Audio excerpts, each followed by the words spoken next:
This is Samuel Louw for Social Studies 11. This is November 11th for the Stewardship Project.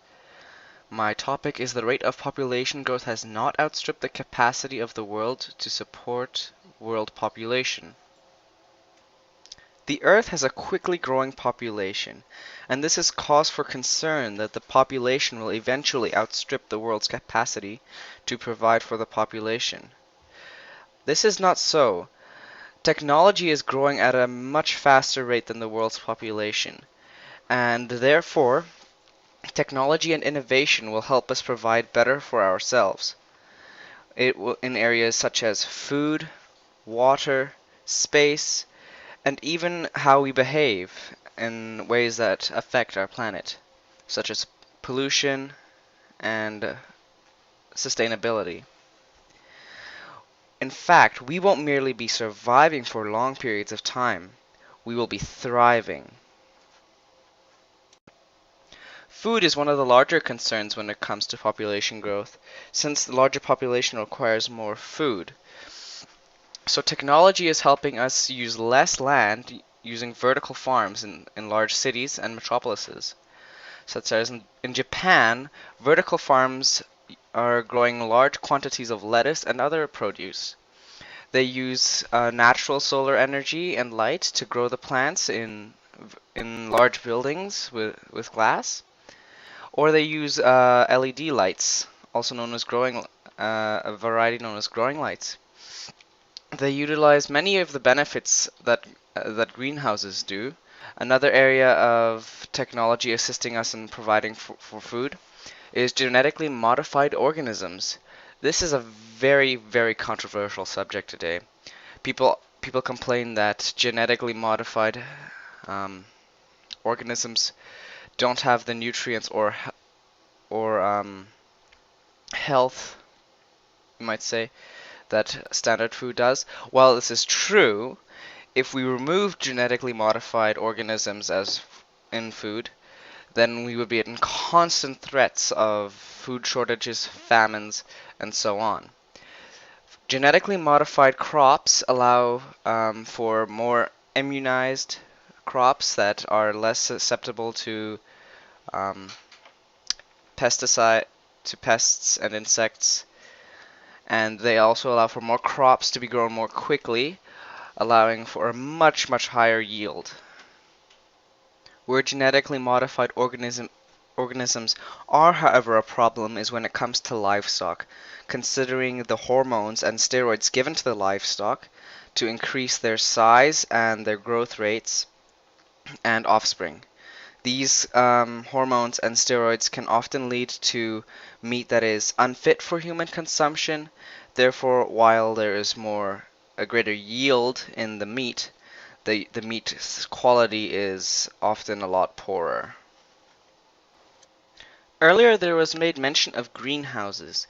Greenhouses are, without the shadow of a doubt, very effective methods for growing larger crops throughout the year, considering that in a greenhouse you're able to control the climate, therefore growing plants and crops to their required climate, as well as growing those crops throughout the year because you are able to control the climate inside of the building rather than being dependent on the weather outside. One of the most vital human needs on this earth is water, and water is surprisingly a rare resource, fresh water specifically. Desalination plants, are harnessing the ocean water and turning it into fresh water. The beauty of the system is that 96% of the world's water is saline water from the oceans. Therefore, these desalination plants are at most sustainable because the water they get from the ocean will likely never run out, considering how long we have been surviving off the other 3%. In fact, the only downside to these desalination plants is that they consume large amounts of energy and aren't all that cheap to construct and to maintain.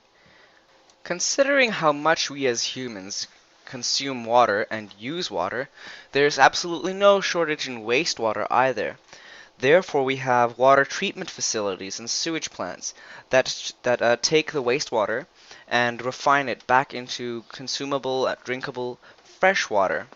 These water treatment facilities are incredibly good for the environment, considering that they recycle the water we already used instead of consuming more from the environment's waters, such as from lakes and rivers and streams and underground water springs. While both of these methods are very sustainable and good for the environment, something else that needs to be taken into serious consideration is humans and their behavior. We need to, Stewardship programs would do wonders for human behavior considering water, such as rewards programs that award um, the average person for low consumptions of water, and as well as increasing the price of water, which would also increase the need in people's eyes to be more careful with their water consumption, considering that they pay more money for it. A newer concern these days is space. People fear that we will run out of room to live and farm. This is unlikely to happen as there are 44 million square kilometers of farmable land on this earth, and that number will likely increase as technology allows us to create more fertile lands to farm. As for human settlements, only 3% of the world's surface area is covered in urban areas and cities. Therefore, we have no reason to fear the scenario of no more room for people to live anymore. Urbanization is also a largely scrutinized um, happenstance these days, where the urban sprawl starts to cover more and more land. This is particularly obvious in China, in their nicknamed ghost cities. It's actually the height of irony. The Chinese government are building massive cities here and there, but they're almost completely empty, which is ironic considering the large population in China and the high density of the population. Another negative side effect of these large cities springing up here and there is they have negative effects on the environment because they require so much room. They cause habitat loss, deforestation, and increased air pollution due to the construction crews and equipment. Population density is also key to understanding the effects of large populations. As one can see in this map, most of the world's population are found in Indonesia, China, India, and Europe. But more specifically, large cities like Manila in the Philippines have population densities of over 42,000 people per square kilometer. However, there is an upside to the dense populations found in cities, being that because they are so densely populated, the negative effects are contained in the small city urban areas, as opposed to spreading them out entirely across the globe. Speaking of the globe, the global population is currently 47 people per square kilometer when including Antarctica, and when not including Antarctica, over 50 people per square kilometer. Now, to somebody living in Canada, for example, this number does not only seem incredibly high, but also unrealistic. That is because in Canada, the population density overall for our nation, just think about it. The Japanese city of Tokyo alone has a greater population than all of Canada. However, what is the point of all of this, you ask? Well, the point was made earlier. Um, People live densely populated in large cities. Therefore, much of the Earth's surface area is unoccupied and untouched. Therefore, overcrowding the Earth in the sense that there will be no more room for anybody, anywhere, or anything is a most highly unrealistic situation. Something that we should not be thinking on and concentrating on. Human activity is another factor that is often blamed for all the negative environmental effects that we have today. We as humans have come to realize this issue and have addressed it. Take, for example, the public transportation systems in cities.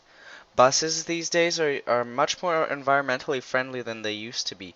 Instead of using fossil fuels like gasoline, they're using electricity and even hydrogen in some places. This does not even address the rail systems we have today. Take, for example, the SkyTrains in Vancouver. Those are completely electric, causing no air pollution. This trend of environmentally friendly transportation is even catching on in the automobile industry. Take, for example, Toyota. They have sold 3 million hybrid Priuses. Electricity has been around for quite some time already. However, we are becoming more and more familiar with its capabilities and potential every day. Electricity as a fuel source is becoming more and more common and practical as well as affordable. Electricity has become so common now that it is being used as a main fuel source in many industries such as household, appliances, and other assortments, as well as automotive, vehicular, rail, and public transportation. In fact, the only big industries that are not employing electricity as a main fuel source are the commercial shipping and aviation industries. The beauty of electricity, beyond being so cheap and very practical, is that it is completely environmentally friendly. These days there are so many renewable methods for generating electricity. For example, hydraulic dams which use the flow of water to spin turbines and generate electricity. Wind turbines which have large blades that turn in the wind, turning a turbine, creating electricity, as well as solar energy, and even nuclear plants can generate huge amounts of electricity at, in very environmentally friendly ways if done correctly. In conclusion, I believe that population growth and the population itself will not outstrip the Earth in its capacity to support this population. Especially with technology being on our side, we can invent new methods to farm, live, eat, and drink. This might seem like modernistic thinking, and, well, it is. And we all know what happened to modernism from the 1920s to the 1930s. Therefore, I believe one of the most important things we can do is we need to pray and rely fully on God.